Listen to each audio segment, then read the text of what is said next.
So we begin with that all-important conversation around our mining sector. The president had spoken about Nigeria having high-grade lithium, but it didn't end at that. He said that lithium is enough to power not just Europe, but the entire world's green and clean energy drive. But how much of that are you feeling in the country for such potential in our country? We are joined on the program by the president of Nigerian Mining and Geosciences Society, professor of geology, Department of Geology, University of Ibadan, Professor Akande Olatunji. Joins us virtually on the show this morning from the nation's capital, Abuja, as we talk about that all-important conversation around mining. Good morning, Prof. Welcome to the Morning Brief. Good morning. You know, Thank you for having me. I was looking at estimates. You find that varied across board, but this one struck me that the estimate of the value, the worth of Nigeria's mining sector is $700 billion. Some will say that is ambitious, but the figure is out there, and it's just mind-boggling that we are sitting or standing, as the case may be, on such vast potential. And it's not really reflecting in our everyday life. But the president seems to be marketing at least lithium, even though we have over 40 more of those mineral resources. What do you think is the biggest hurdle for us as a country? Thank you very much for that question. The first thing is we talk too much as a nation with very little evidence to back up our statements. For you to say you have an amount of resource, you must have done thorough exploration work. Verifiable reserve must have been done for you to get to that level of such statements. But just like every other thing in the country, we are used to banding figures without verifiable evidence. And as a professional, as a geologist, I would not like to toe such line, but I will also must quickly add that yes, Nigeria sits on potentials. That's the language to use, but potentials does not necessarily translate into mineable ores. And until you're able to explore and calculate accurately what your reserve is, it is also always very dangerous to bandy such figures. Those of us in the profession usually laugh when we see those figures flying all over the place, because as those who know what it is, we just laugh it off. But the truth of the matter is, yes, Nigeria's geological terrain is considered to be rich in some mineral occurrences, and these mineral occurrences, if properly investigated and explored, we should be able to leverage on such resources to improve our economy. So what is the biggest problem? The biggest problem, as you asked, is lack of accurate geoscientific data.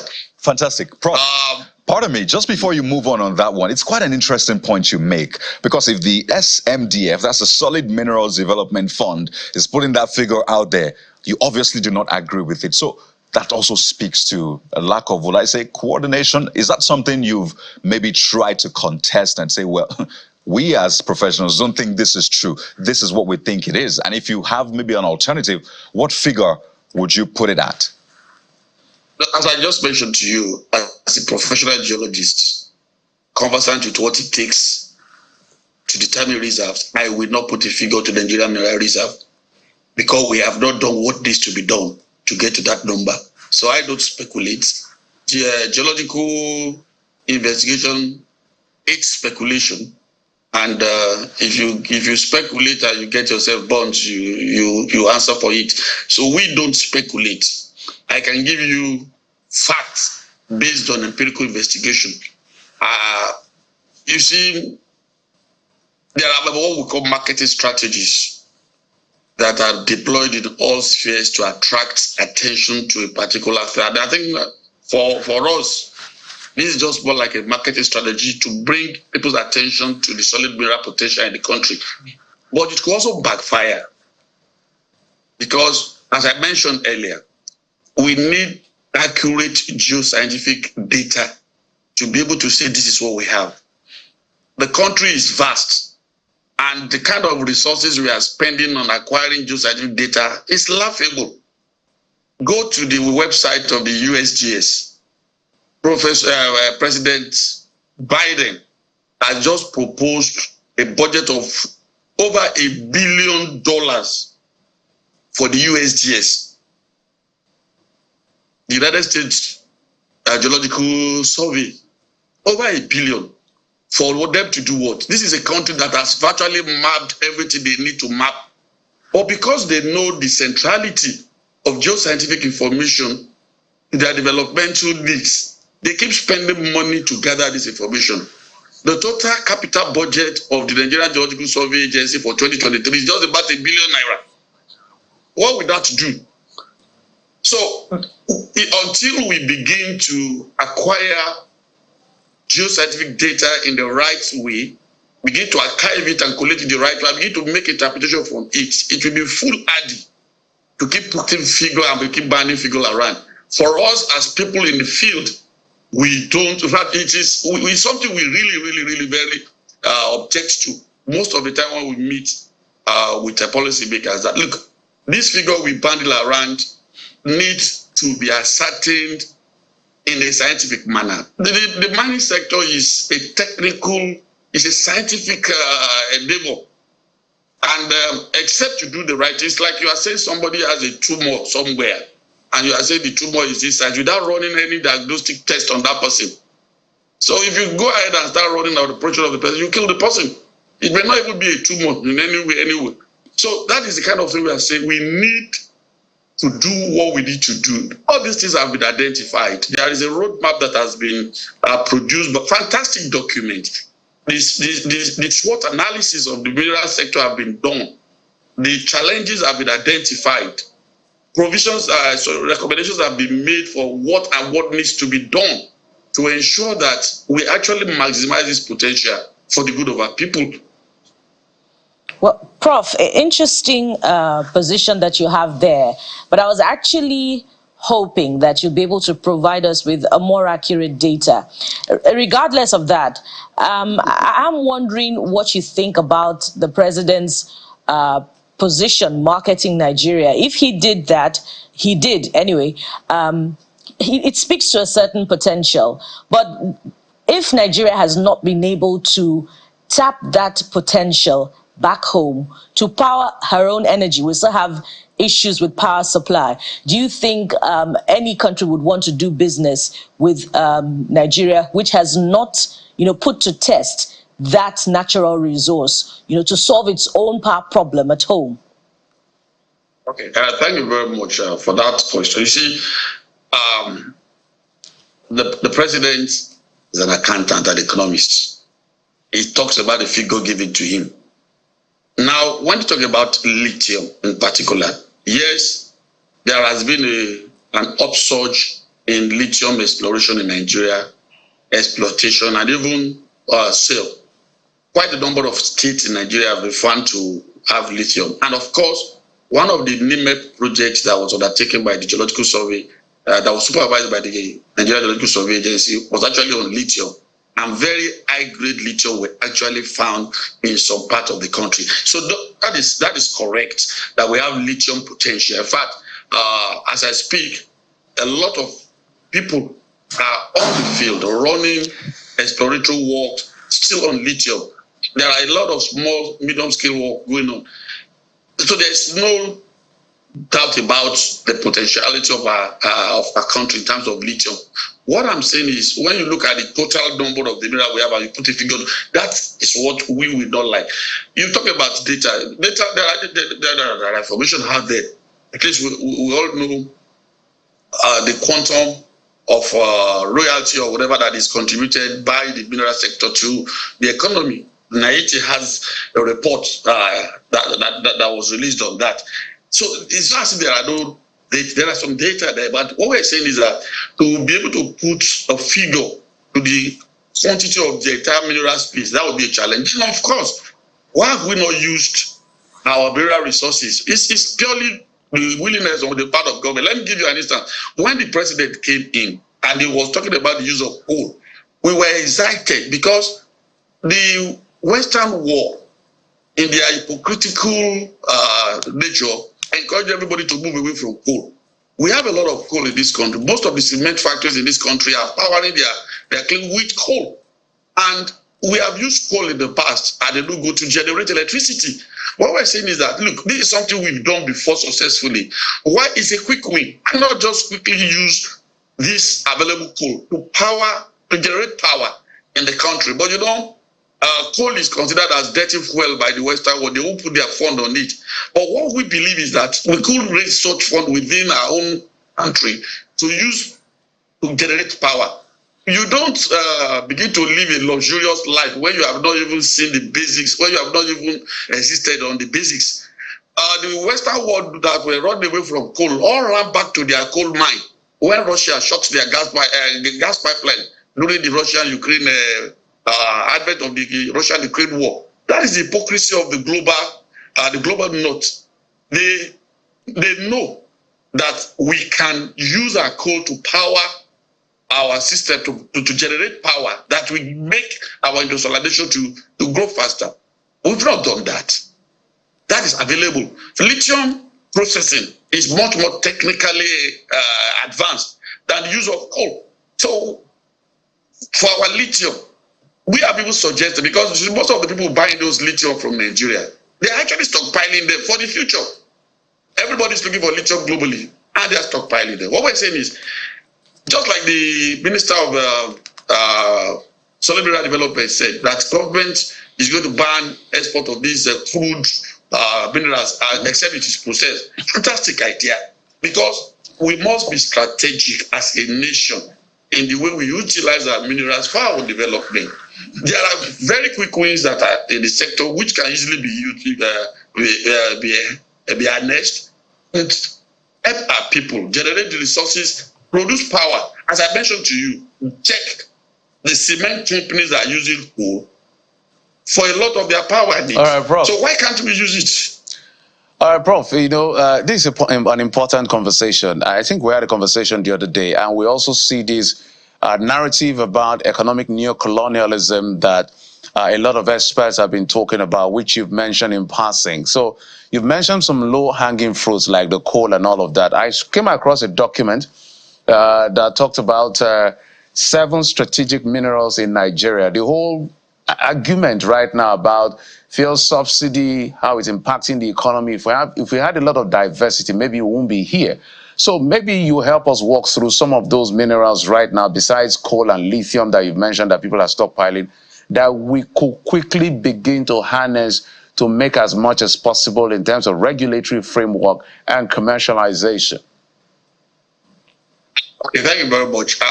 As I said earlier, there is need for us to build up the geoscientific database to be able to make such arguments scientific and accurate. Now, I've mentioned coal because the coal reserves in Nigeria have been proven. The work to determine their reserve had been done. We know them. And people are actually exploiting this coal and they are using it locally. Now, I mentioned lithium because some work also was done on lithium. Equally, some work have been done on barite. I hope you are aware that barite is one of the mineral that is used in the drilling fluid that is used in the oil industry. Most of the barite used in the country are imported.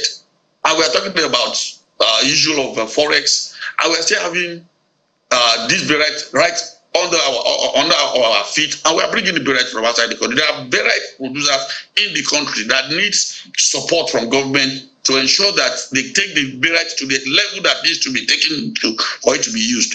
We have a lot of high quality silica sand in this country.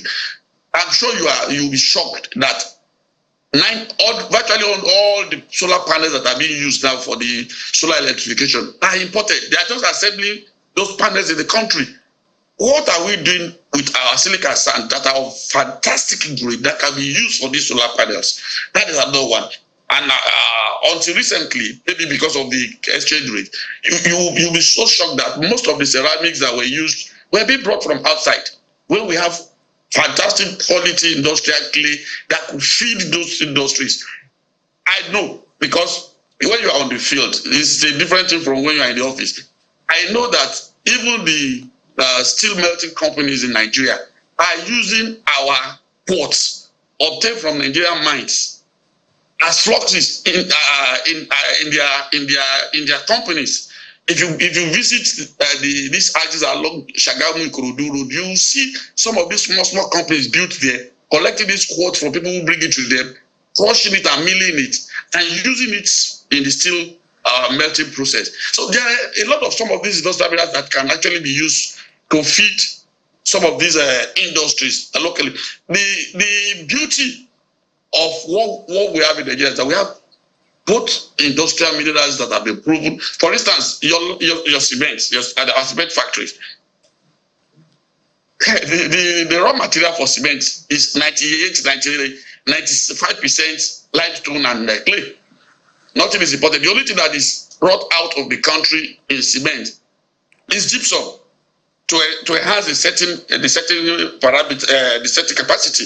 So this there's no reason we are talking about cement selling for close to 10,000 naira at a point in time when we have limestone all over the country. Limestone is in about 15 states of this nation. All right. So, Prof, we look at the crude oil sector and we see the work that has been done over the past decades, right? And I mean, we can talk about how well or otherwise we utilized the proceeds from that, how well we secured it. And then we look at the mining sector. And I know that funding is one of the major challenges. But if we were to learn from how we approached, the crude oil sector exploration and the rest, is there anything we can learn such that we can replicate in the mining sector? We'll come to that elephant in the room around insecurity, how this has been said to be fueling insecurity in parts of the country, and we're seeing it even spring up in some other parts. But quickly, is there something we can replicate from the crude oil exploration sector for mining so we can just leapfrog? Absolutely. You see, the oil sector was able to fly because at the time the exploration process started, the world was looking for energy resources globally. So it was easy to attract global funding into the sector. And that makes it easy to run exploration and build up the reserves we have, and of course, what we are doing today. And you will notice that because of the depth of funding in that field as well, a lot of exploration work has actually gone down. But we are lucky that the Nigerian local national oil operators are stepping up to the plate. You can see them buying the asset of these multinationals, these big oil and gas companies that are actually.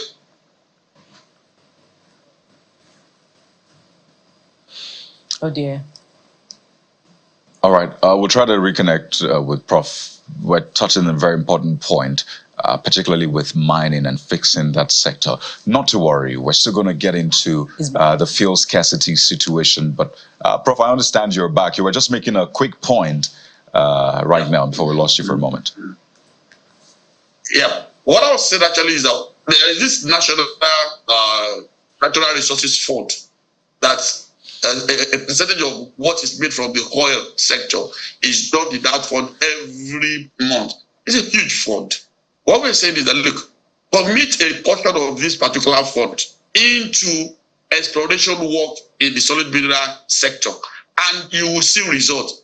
The little chunk that was given for the NIME project produced a lot of results. Why can't we continue on that path and continue to see how we can generate the data for us to actually build our plans on? So it's something we can learn from. Nobody, let me tell you the truth, our private sectors globally do not want to run this huge geological survey. They want you to at least provide some set of data from which they can build on. And we're also lucky. There are some champions that are beginning to emerge on the scene in the country. We need to begin to promote those champions on the global stage. Let the big players globally see these local champions that are doing fantastically well in the mining sector. By the time they see these success stories attract attention. So these are the people that we believe that should be in the forefront of all our visits to wherever we are going, to tell their peculiar story of how they have been able to make a success of their mining venture in the country. I don't want to start mentioning names, but there are quite a number of them that have actually made some successes out of their operation in the country in terms of mining in the solid mineral sector. So this is the kind of thing we believe will bring in their appropriate attention from the big players, and the story will begin to change for the better, because funding, as you have mentioned, is very critical. It's critical, but owning the process is just as critical, Prof. And it seems as if that is lacking in a great measure, particularly when you consider the quantum of illegal mining that is going on in the country. And that speaks to the position expressed by the Minister of Solid Minerals that powerful Nigerians are behind illegal mining in the country.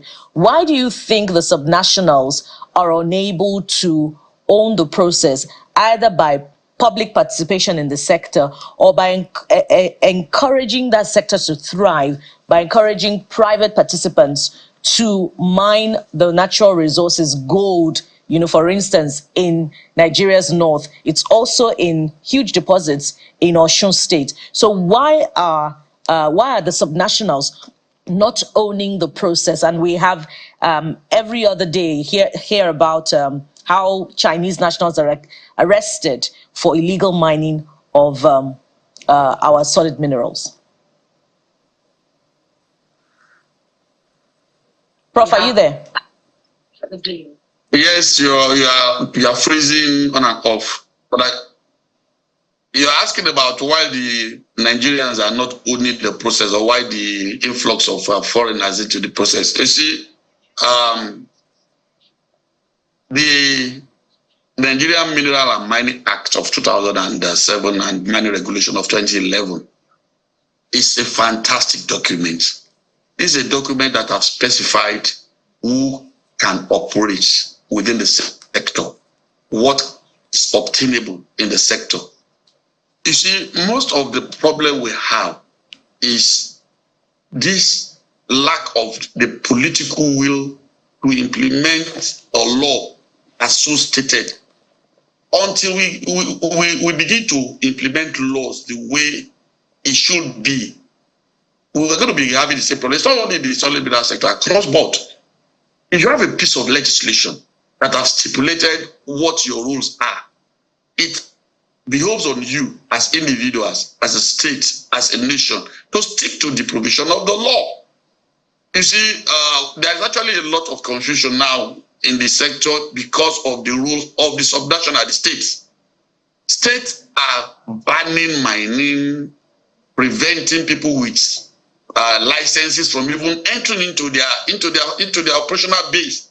That is a recipe for chaos, because as the law is today, mining is on the exclusive list. A state that want to participate in the mining activity can do so according to the law.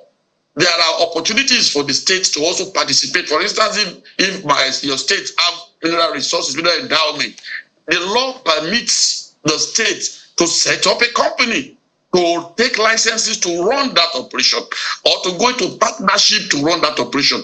So, but what is going on currently, especially the last 6-7 months, going on from all the states, is appalling. People who have invested a lot of resources cannot access their mindset because states are banning, beating them from doing their work.